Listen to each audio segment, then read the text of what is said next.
Yusuf suresinde ben kaba təhlil edim. Müminlerin içerisinde müşrik olanlar var. İmamlar soruşurlar, ya Resulullah, ben mümin, namaz kılan, oruç tutan, ben necə müşrik ola bilərəm?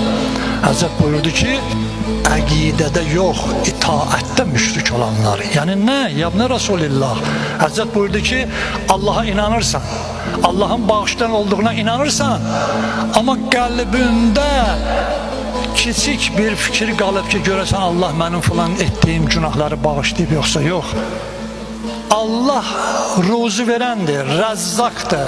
Ama korkursan ki sabahlarım hakkı demək üçün, hakkı müdafiə eləmək üçün bir söz desem, bir hareket eləsem, məni işten çıxaracaqlar, acından balalarım yaman günə qalacaq.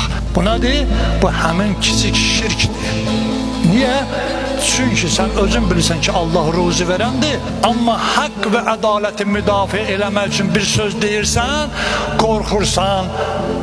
Allah ruzi verənsə niye korkursan?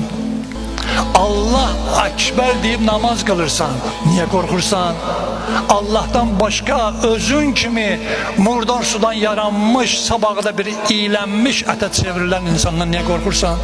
Bu özü hemen kiçik şirti ki İmam Muhammed Baqir Aleyhisselam buyuruyor ki, gece karanlığında qara qarışqanın hərəkəti kimidir insanın itaətində bu məsələlər.